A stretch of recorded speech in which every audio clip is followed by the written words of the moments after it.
Hello, everybody. We're live.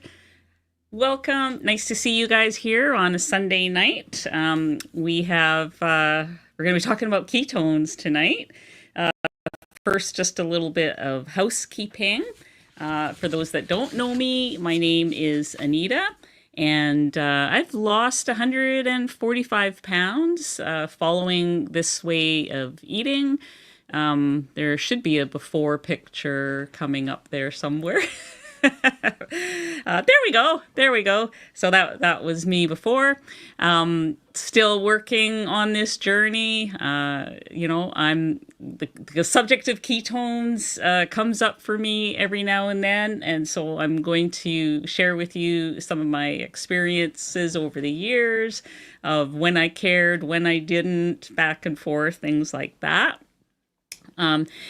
We also have two moderators in our live chat tonight, Bonnie and Melissa. Melissa is also known as Copper's Carnivore Kitchen, and so you will see them there answering questions and providing links and that sort of thing. Many other people have joined us. I see Carnivore Hippie was in the chat there somewhere. Hi, Chef Patty, looking forward to talking to you again at some point. We have a few people whose names I recognize. I better not start listing them off because otherwise I'm going to get distracted. And so I want to also tell you we have a video of the week. And I don't know if you guys know Amy Berger. She does the Keto Without the Crazy. She did a really good video this week, so that is linked. It's all about protein and its effect on your keto program, your ketones as well.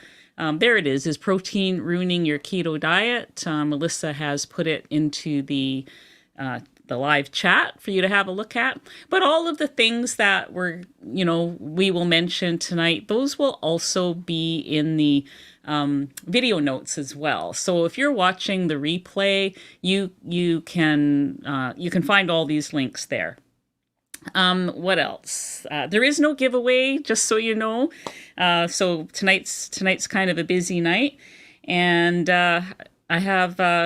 we have a handout, though. We do have a handout, and basically it's a list of resources and a few things about ketones that you might want to know.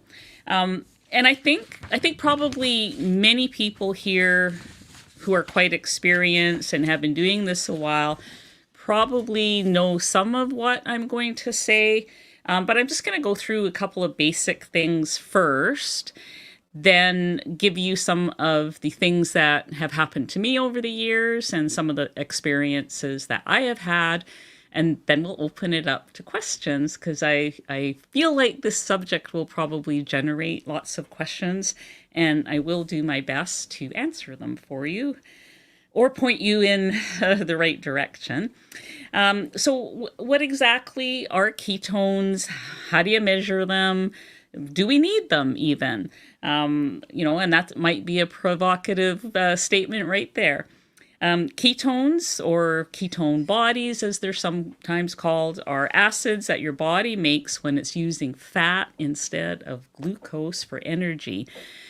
If you're following like the standard American diet, your body is getting all the energy from glucose. And that comes from the carbohydrates that most people are eating. And so once you go keto, you severely restrict your carbs, or if you're carnivore, that's pretty much almost no carbs. There's a shift that happens, and your body starts to burn the fat instead of glucose for energy. So it breaks down some of your own fat as well. The breakdown releases ketones that travel through your bloodstream, and then that fuels your body and your brain. And this, we're going to talk a little bit about that later too, about how important this is for your brain. And eventually you pee them out.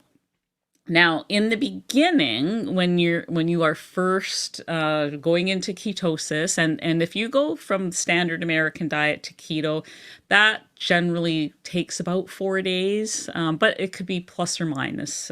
Nothing is ever carved in stone.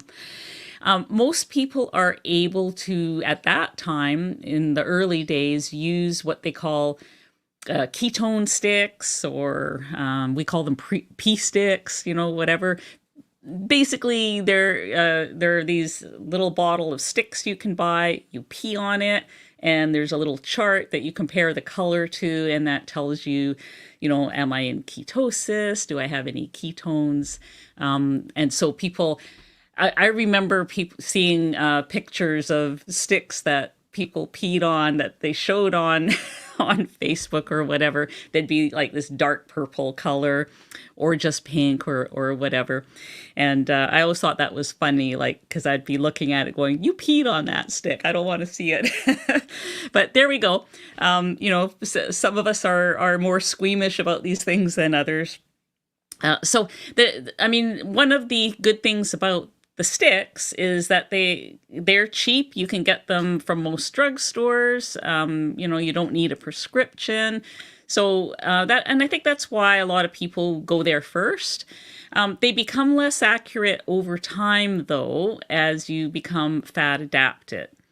So some people will then go to something else like a breath meter. Now, I have never personally tried a breath meter. I haven't really spoken to anybody who was really excited about their breath meter and the results they were getting. And I just don't know if maybe they're just not that popular. Most people that aren't using the ketone sticks will use one of the monitors, like the blood prick.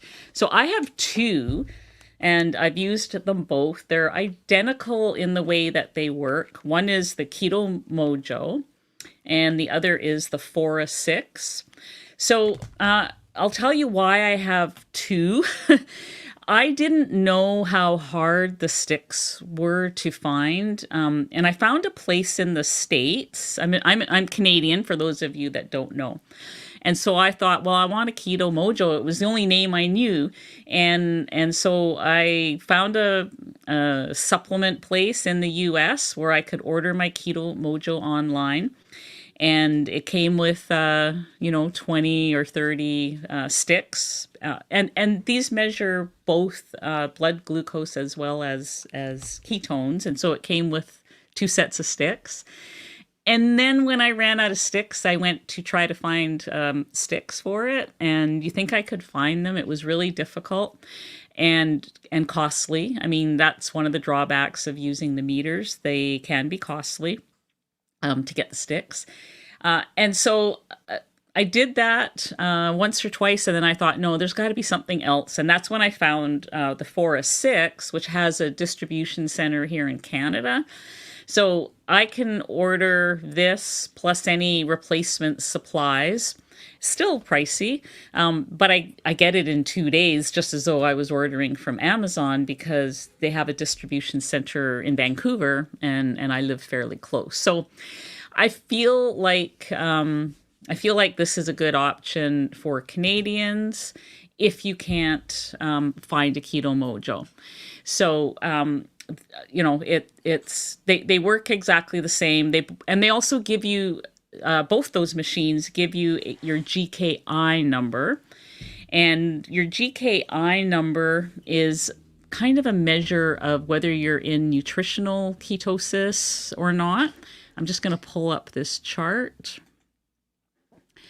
So this is from the Keto Mojo website, and a GKI is a number that the lower it is, the more you're in ketosis, basically. And I don't know if you can see that, but this PDF is also, you can download it from Keto Mojo, and I've also got it on my website under the free resources. So if you are between a 6 and a 9, and this morning I measured and I was 7 because my ketones were 0.6, my fasting ketones when I woke up. So I was a 7 this morning, light ketosis, and I'm okay with that.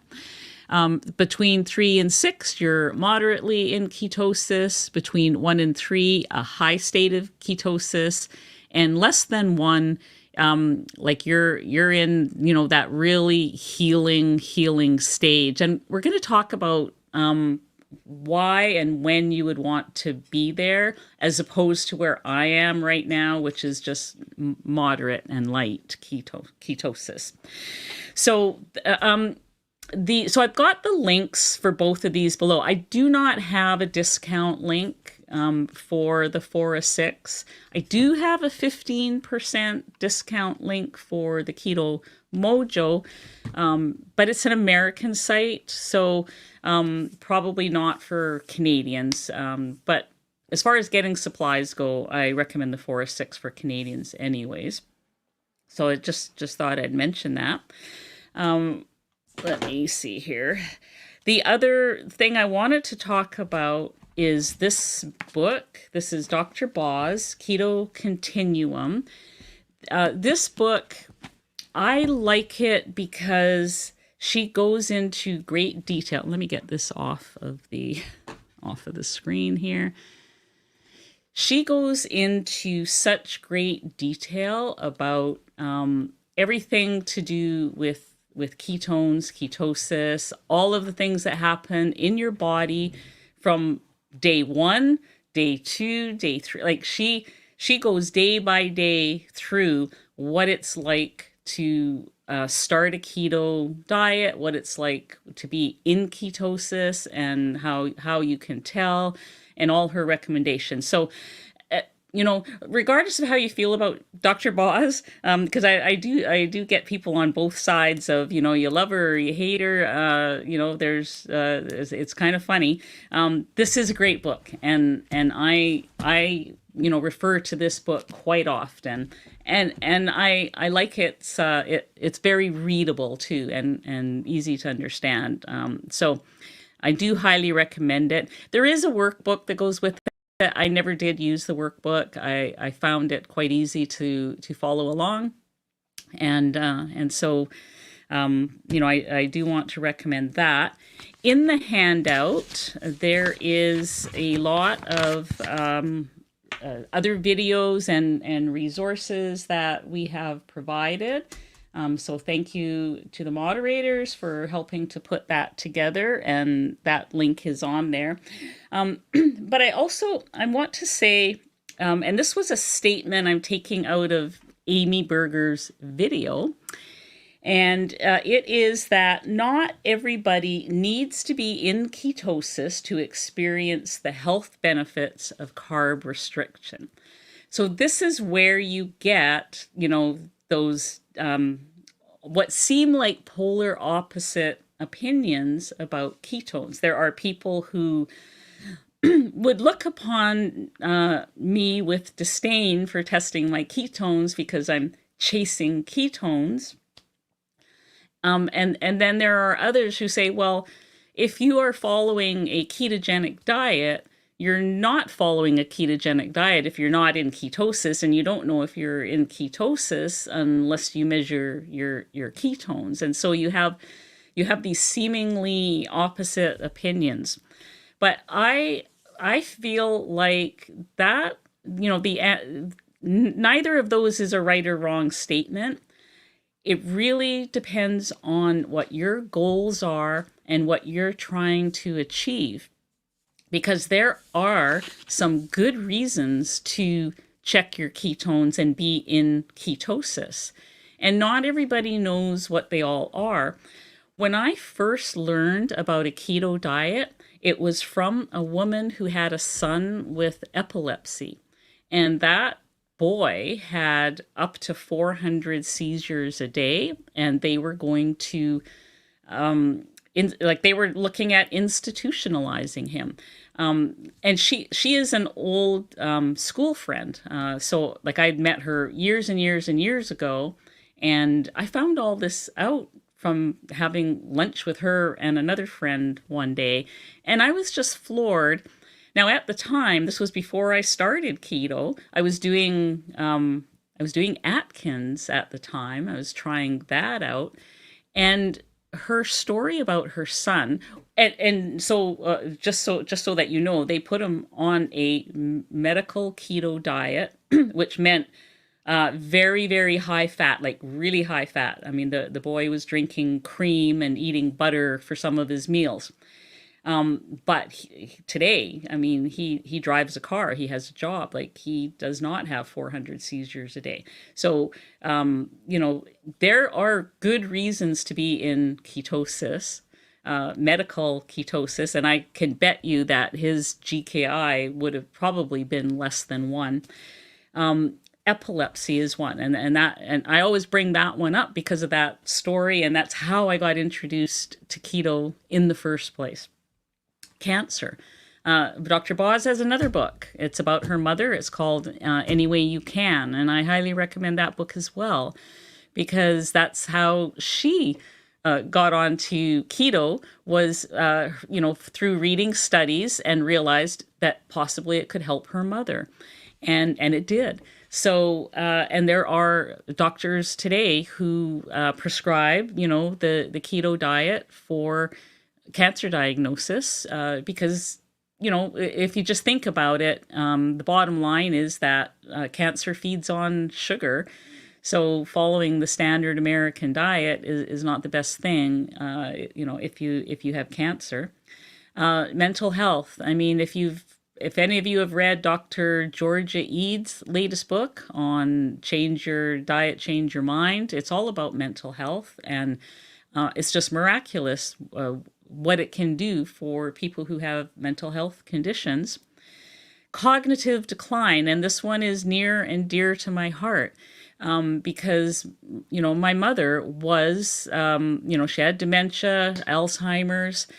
She was diabetic. Blood sugars were always through the roof. And, I read some books. Dr. Brednison, I think I read 3 or 4 books that were just on that subject of cognitive decline, and how these doctors were using a ketogenic diet, with ketones. Like, ketones were very important to help cognitive decline. And there is a video. Dr. Chafee interviewed a care home owner who eventually, some of his patients even ended up going home because they didn't need to be there anymore. They were following a ketogenic diet in this, probably the only care home in North America where, they deliberately fed them a ketogenic diet to help with their cognitive decline. And some of them got better, a lot better, enough to go home. And I'm sure that Melissa, she does a lot of stuff with Dr. Chafee, so she probably has that. If she hasn't already linked it in there, I don't know. But we'll get it in the video notes anyways, at the end, because I love that video. It just, it just warms my heart. So, some of my experiences, and I am going to get to questions. I don't want to go too long with my stuff, but some of my experiences have been in the beginning. When I first went keto, I used the pea sticks. So I want to say about the pea sticks, they expire quickly. Once you open the little bottle, you got to use those up within a few weeks. Like, if you try them, say 3 or 4 months later, you fall off the wagon. I did this. I mean, I would fall off the wagon, come back, I'd have my little sticks and nothing. And then I realized, they don't work after a while. And so I'd have to go buy a new bottle. Where was I going with that? Yes. Okay. So that was my first, experience with ketones. For those of you that have been following me for a while, you might remember that a couple of years ago, I decided to experiment with high-fat carnivore. I was doing 80-20 or above, like 80% fat, and I was usually trying to push it to 85 to 95% fat. So I did that for 90 days, and during that time, I was consistently in ketosis, high levels every single day. Every morning, I got up and I, did my keto mojo. I tested my blood glucose. I mean, I was getting that GKI of under 3 all the time. Like I was, anywhere between 1 and 3. And that was great. I feel like that set me up for some real healing. Like I think it was after that time that I started to look better, and like my hair, my skin, everything started to get better. Pain levels. And it was right after that that I started, watching Dr. Boz, because I had read this book at that time and started hearing her talk about sardines. And I did my first sardine challenge, which I know some people don't want to do, can't do, don't believe in it, or whatever. And then like some real magical stuff started to happen. But one thing I wanted to say that might also be a controversial statement for some of you is that just because you have high ketones does not mean that you're going to lose weight. It doesn't necessarily mean more weight loss or any weight loss. Those 3 months, those 90 days that I did high fat, and I was in, my GKI was between 1 and 3. I had a good Dr. Boz ratio, which is just, the same. It's basically measuring the same thing, but expressing it in a different way. So my ketones were always like, 3, 4, 4.5, like high ketones. I didn't lose any weight during that 90 days. I stayed the same. I was eating about 2,000 calories a day, and I stayed the same. What I didn't know during that experiment was I didn't know what a TDEE was. I've got that link below too. So I'm learning these things along with you guys. If you haven't figured that out already, I am no expert. I'm not a doctor. I'm not trained in anything. I just I'm just putting my journey out there, and it was a little disheartening not to lose weight, but then here again, this is why I join these coaching groups, and I hang out with people who have some success. Kelly Hogan, I learned from her the importance of knowing your TDEE. My TD is, and we have that link in the notes as well. My TDEE, total daily energy expenditure, was 1850, but I didn't know that it was 1850. I was happily eating my 2,000 calories a day. I was feeling fantastic. High ketones, low GKI, low blood glucose. Everything's wonderful, but my weight would, like, I didn't gain an ounce, I didn't lose an ounce. It was like bang on. Which also was good. Like it made me realize, because I used to think I had to eat 1,200 calories a day in order to lose weight, but I don't.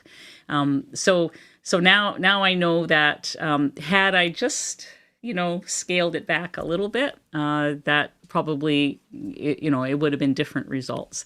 However, that said, I'm not anti high-fat carnivore. I think high-fat carnivore is what I would do if I was diagnosed with epilepsy, cancer, any mental health issues, or cognitive decline. I would be all over high-fat carnivore, because getting those ketones is important for those types of illnesses, and I'm sure that there's others. And people do use ketones for it, like it's a healing thing. To me, it's not a weight loss thing. It's a healing thing.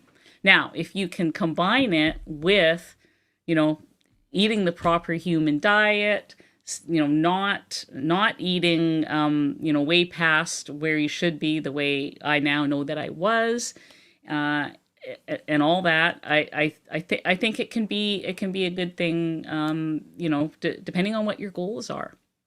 So, I'm gonna now check on the questions because I see we have a few.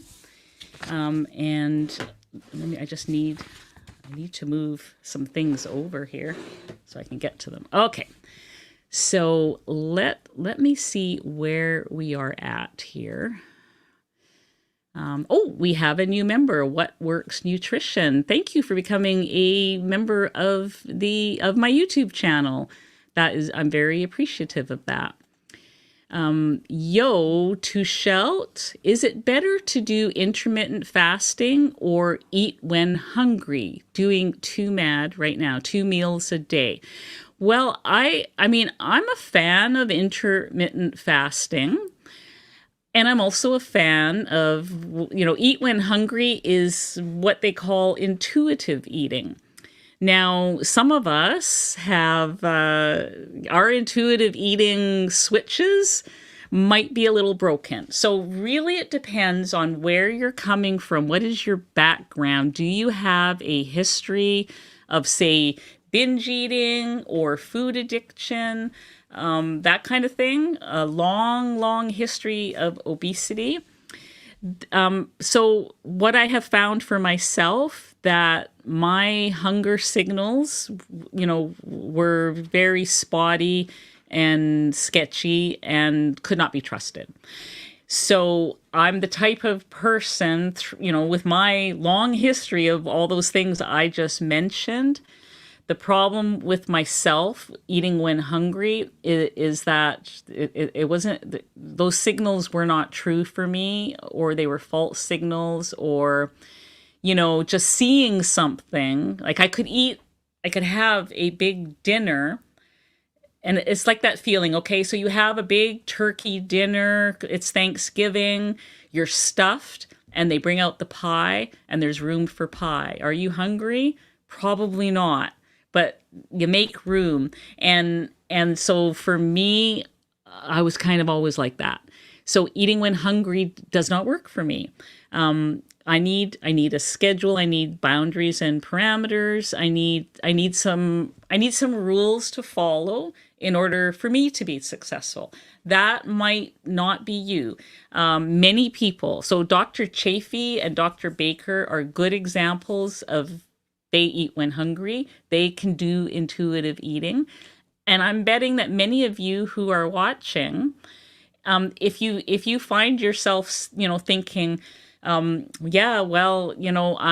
eat whenever I'm hungry. I don't measure anything. I eat what I want, and now I'm a size 8. So you have this whole intuitive eating thing down. So, don't change a thing if whatever you are doing is working for you. So really another answer to your question is, neither of those are right or wrong. They are the correct answer depending on what your background is and what you know about yourself.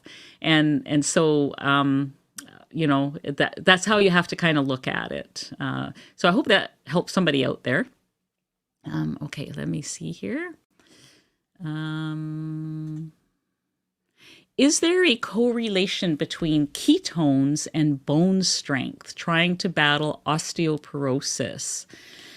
I don't know about that. I have never heard that. That doesn't mean that there isn't, but it's not something that I have heard of. I would for sure be concentrating on things like protein. Make sure that you prioritize your protein. And I would be, seriously looking at omega-3s, adding more seafood. If you can't do seafood for whatever reason, I would, look into a really good omega-3 supplement. I think those types of things are going to help you for sure. There's studies on those types of things. Dr.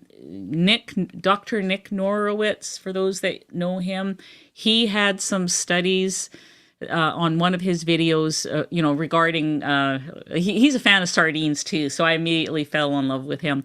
But he showed some studies about omega 3s and how they can benefit your body. So I feel like that's more your answer than ketones. Ketones are certainly not going to hurt that situation. And if you get some pain relief, like if you're overweight and get some pain relief from having a lower body weight, then following a keto diet, kicking out all the carbs, so like no sugars, and I recognize you, so I know that you already know these things. No sugars, no grains, no seed oils, no processed foods, all that gone. And you're going to be healthier overall, which is going to help your osteoporosis battle as well. Thanks, Shannon, for that question. Liz, thank you for the super chat. Really appreciate it very much. Thank you, Anita. So glad I found you. I've been carnivore since June 25th and over the moon at all the benefits from eating this way. It is never too late to make changes. You're 69. Love your channel. I just love this comment because this is what I say. It is never too late. It is never too late. It like, I don't care what age. It's also never too early. I mean, I certainly have times where I wish I knew this when I was 20 or 30 or 40, but I didn't know it. And now I do. And it hasn't been too late. I mean, I've reversed a lot of things. Plantar fasciitis, for one thing, an extremely painful condition.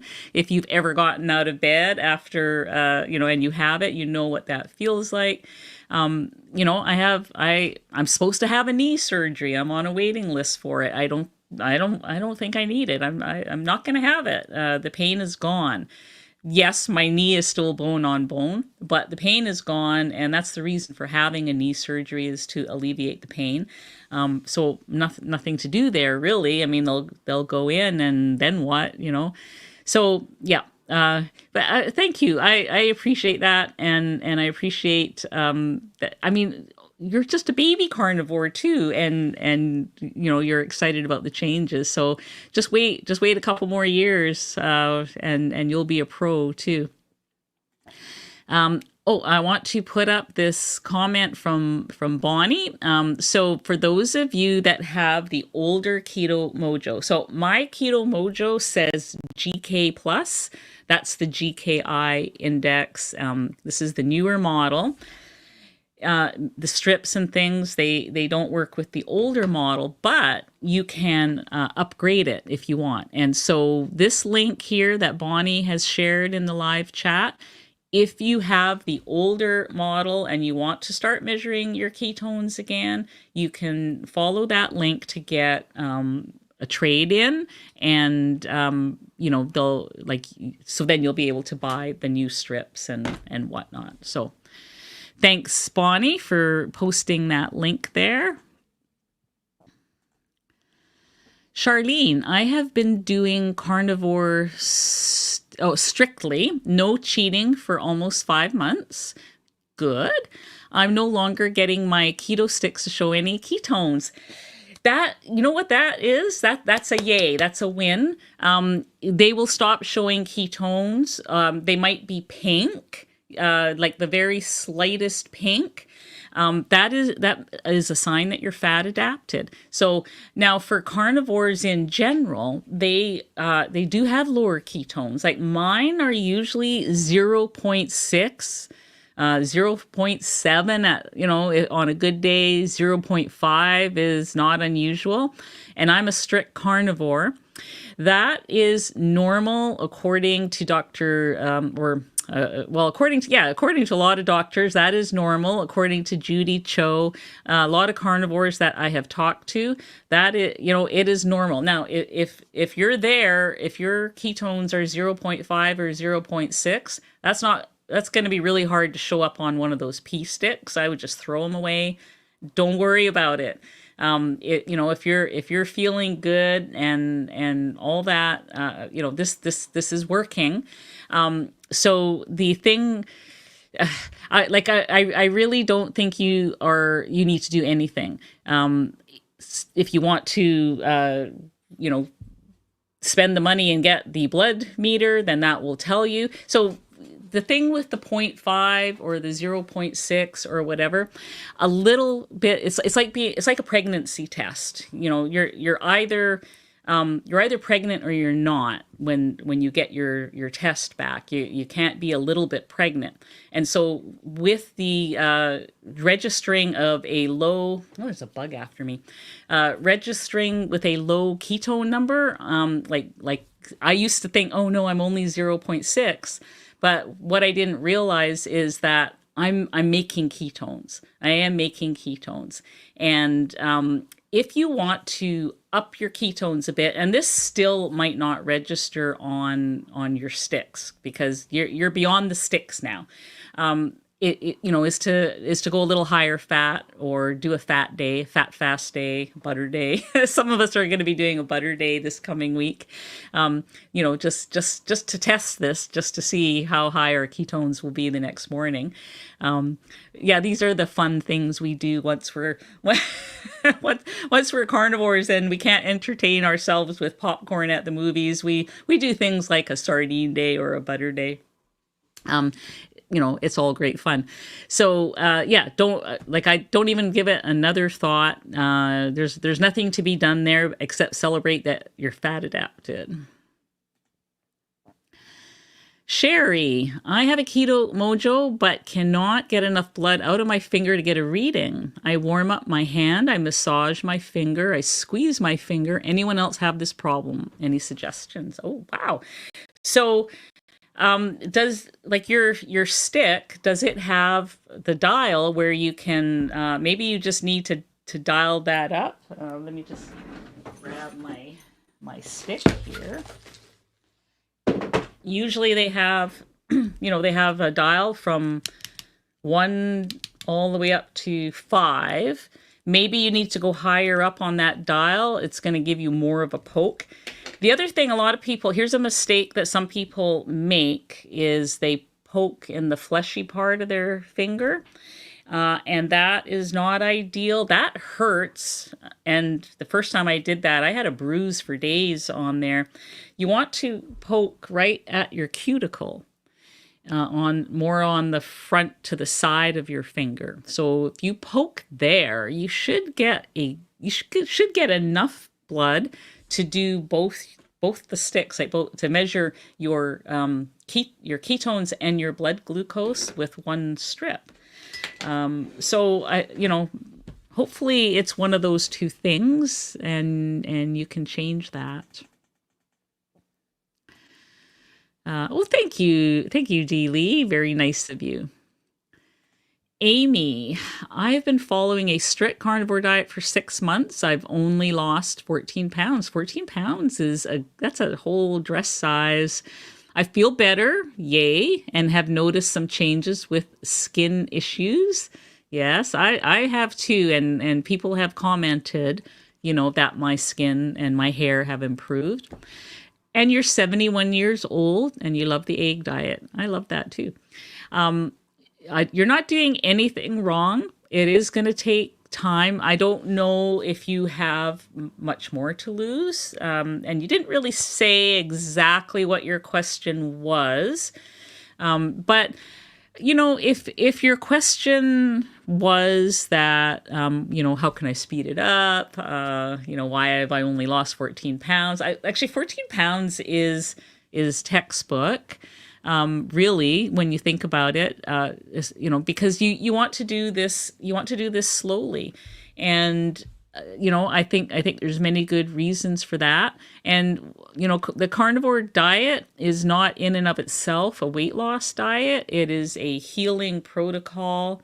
It is meant to fix some of these inner issues. And sometimes those things need to be fixed before the rest of the weight will release. And I don't know how much of that you have. So it's hard to say. The other thing that I have found is that other things matter too. Like it matters and it makes a difference when I get the good sleep and when I, try to eat more in line with my circadian rhythm, and when I try to get out in the fresh air and nature and all those things that, there was a time when they sounded a little bit woo woo to me, but I have proved to myself over and over again that those things are important. And your whole well-being, your mental health is important. Having a community, all of those things make you happier and healthier, bring down your cortisol levels, and all those things contribute towards healing your body, which includes losing weight if you have weight to lose. So it's a whole bunch of things.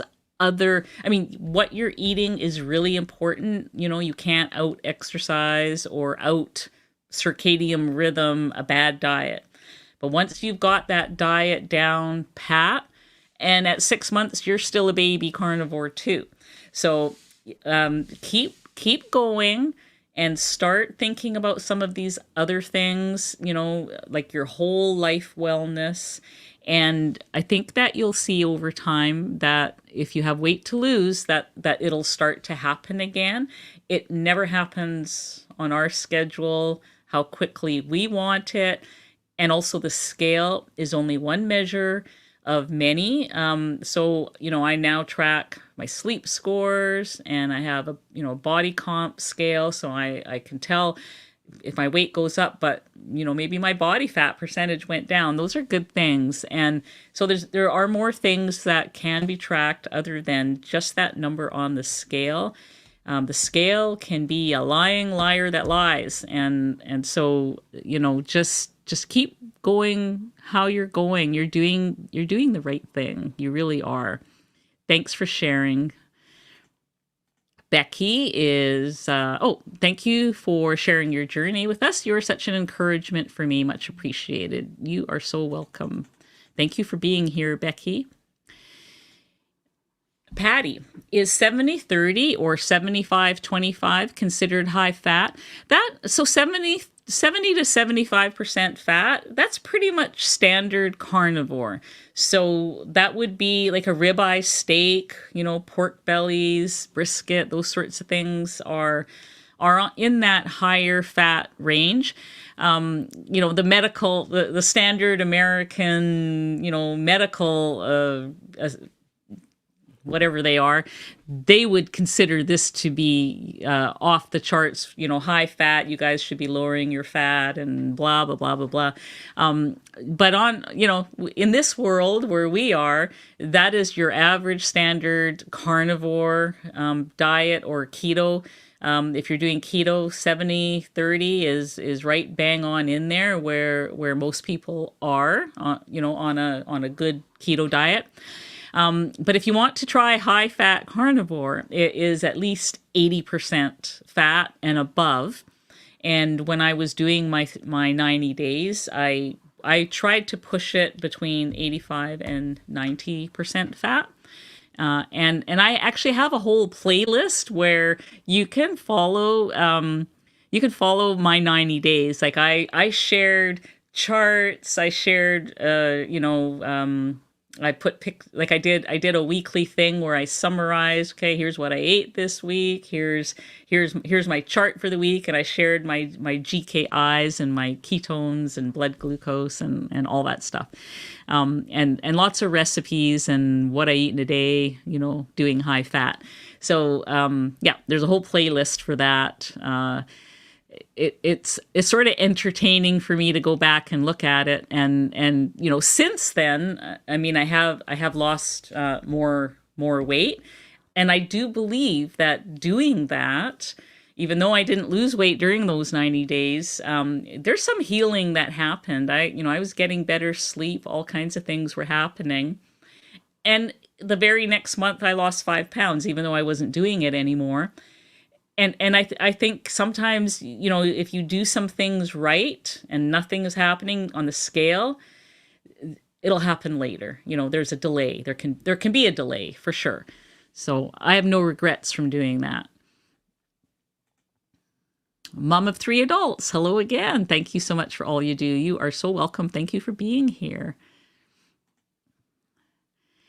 Cheryl, is zero point 0.6 blood ketones with 4.3 blood glucose a good indicator of being in ketosis? Yes, because that's exactly what my reading was this morning. And I showed as being, well, if you go back to this chart for a second, I was around 7. My GKI was around 7. So I was in light ketosis. And if you remember what I said about ketones, you're either making them or you're not. And if you're making them, that is a good thing. If you want to get those ketones up a little more, I'm assuming this is your fasting in the morning measurement. So, which I think those are good measurements for fasting in the morning. I think sometimes, obviously our ketones are going to change throughout the day depending on what you're eating. But maybe, if you want that to be a little bit higher and not necessarily, it doesn't need to be. I'm not worried about mine at all. You can, shift down the protein a bit and up the fat a little bit in your ratios. And you might see that ketone number go up. And it won't affect your blood glucose, or it shouldn't, because that looks like a really healthy number. So, fat has very little effect on your blood glucose level. So you will find your GKI should start to get lower. Smiling for you, very interesting, or am I confused? So eliminating carbs, sugar will not put you in ketosis. No, I never said that. Ketones are, they come about because of the absence of carbs. You need the absence of carbs to make ketones. What I'm saying is that if you want, I've got this chart up still.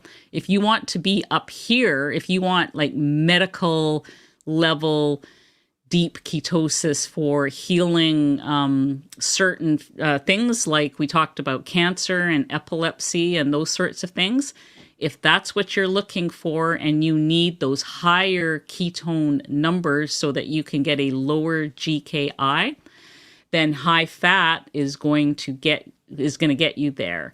If you're not there with your normal ketogenic diet or carnivore diet or whatever you're following, you absolutely have to eliminate carbs and sugar to get into ketosis. I mean, without it, it'll be unlikely. So I hope that clears that up. Sherry, thank you so much for the super chat. I really appreciate it. And nice to have you here live. Did you notice your brain feels better with sardines or fatty beef? Thank you so much. Yes, it does.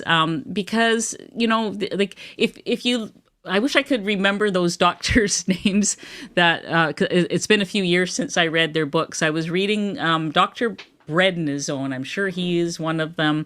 There was 3 of them that talked about high fat for cognitive decline for people like my mom who had dementia. Having those ketones in your brain is a really good thing. It's going to make you sharper, and it's going to even, for some people with mild cognitive decline, it can even reverse it. So, there are studies on that out there. So I feel like sardines are like a whole special case to themselves, because I do eat a lot of fatty beef, but the sardines just kind of bumped it up some levels for me with my knee.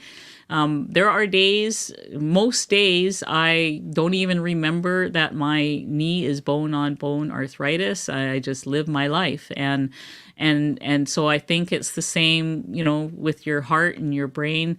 These things, it could be the combination. It could be that the sardines have also that high level of omega-3s, as well as the fact oily fish are just higher fat than say tilapia or a white fish of any kind. So you want those oily fish because you're getting that higher fat. So, but yes to that question. Intermittent smiling for you again. Hello. Intermittent fasting and autophagy are very interesting. I was doing intermittent fasting, but when I was doing it, I could not do intermittent fasting. But when I did carnivore, it came naturally.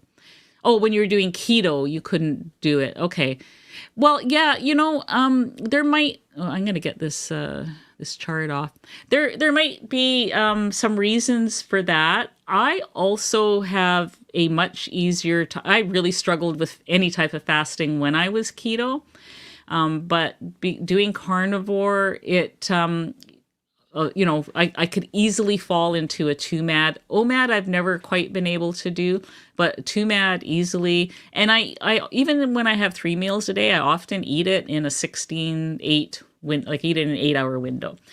And I think the reason that it is easier for me, I'm only speaking for myself.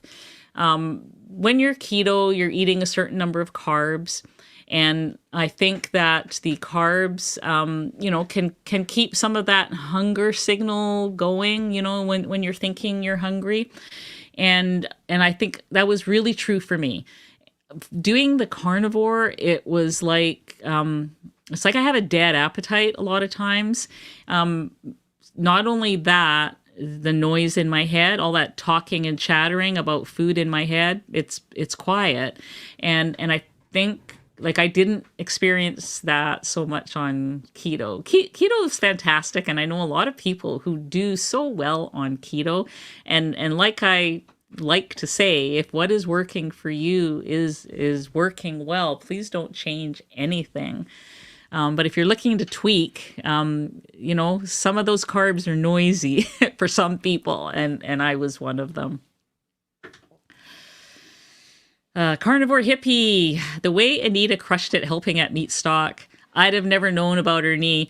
Well, it's funny because some people do notice. I've had people say, you have a slight limp there. What's, do you have a knee issue or whatever? So I know that some people have noticed, but I think as I go along, I've really, this last year, I have really made an effort to get those sardines in there no matter what. And so it seems to get a little better all the time. And so I'm excited that you didn't notice that about my knee while we were there.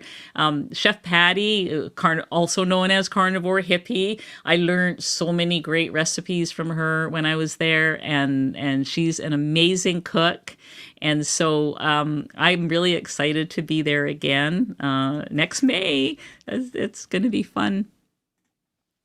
Christina, hey, from close to Murph. Whoa, you're in Tennessee. That's all I need to know. I love Tennessee. I'm just working back into carnivore.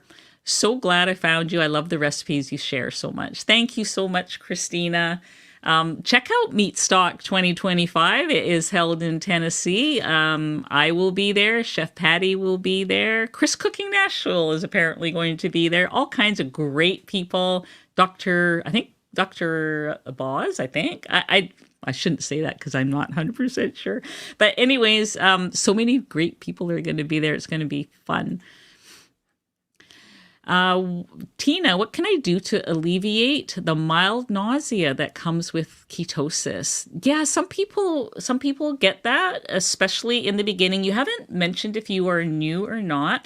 I would definitely take a look at your electrolytes. If you are taking any, you can make your own, if buying some are not an option. There's lots of recipes online. And that could help you with, it's like a flu-like thing, and electrolytes are often involved in that. Okay, oh boy, there's a lot of questions today, and let me see here. I'm going to try to get through them because we are getting near the top of the hour. I found this channel from Chris Cooking Nashville. I am enjoying the information you provide. Oh, he's one of my favorite people, and I'm going to be on his channel this Thursday, September 12th. So come and check it out. He's the nicest man. Charlene, any idea how to deal with the histamines? I get plugged up almost immediately when I eat. Well, you probably, I'm hoping, know the usual advice of not to eat aged meat. Everything's going to have to be fresh. Canned stuff is not going to be your friend. So try to find a butcher where they can guarantee you that the meat is fresh. And that's going to be your best, thing for that. Sherry, oh, another question here. Awesome. Thank you so much. Did you notice you feel better depending on what meat you eat? If so, what do you find makes you feel your best? Big hugs from California. Thanks, Sherry. Yeah, I do have a preference for beef. As much as I love pork belly, I don't eat pork more than maybe once a week. Just because I just don't feel as good and as energetic. And same with chicken. And when I do eat chicken, I like the thighs, and I guess that's probably because it's richer, it's fattier. Chicken also is something that I try to only do once in a while because of the omega-6 ratio. For me, if I would live on just beef and sardines. Those are the two things that they make me feel good, body and soul, and I recommend that to anybody. So thanks for your question. Luigi, hello there. So does the Keto Mojo measure both blood ketones and blood glucose? Yes, it sure does. It is a dual monitor, and you need one stick for each, but you can measure both with just the one prick. So one prick to your finger, get that drop of blood out, and you do one stick, measure, then just squeeze it a little bit, do another stick, measure. But you only have to make the one prick to your finger.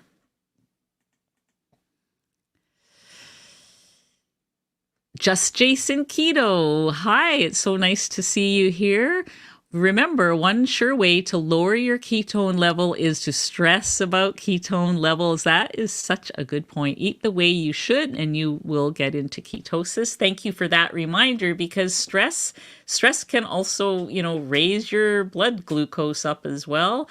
And even exercise, it's thanks for the reminder. And also, you guys, check out Just Jason Keto's YouTube channel, because he's like the chaffle king out there. He has got so many great chaffle recipes. Elizabeth, why does keto versus carnivore have differing amounts of ketosis?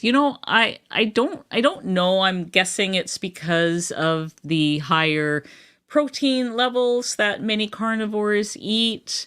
It could be any number of things. Like, don't forget, I'm not a scientist or a doctor, so I don't really understand all the inner workings myself. I can really only point you to resources, like all the great resources that we have in the handout. I don't have an exact reason for that. I just know that the way I am right now, I have to either eat sardines or have a high fat day in order to bump my ketones up. But I take heart in that it doesn't matter if they're 0.6 or they're 2.0 or 3.0. The only time it matters is if you have a goal to cure some kind of medical condition. For general weight loss purposes and general improving your health, there's nothing wrong with a 0.6 ketone level. There's nothing bad about it. You're in ketosis.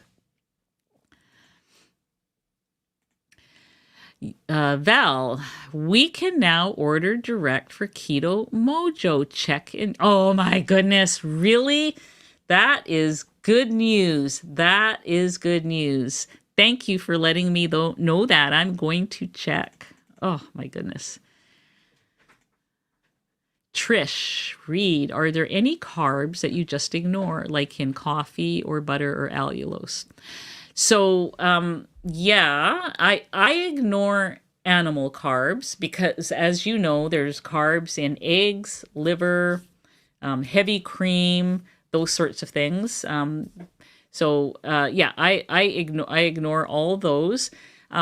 I only just recently learned how many carbs there are in black coffee. I'm still trying to wrap my head around that, and I feel sad about that, but it hasn't seemed to have affected my life at this point.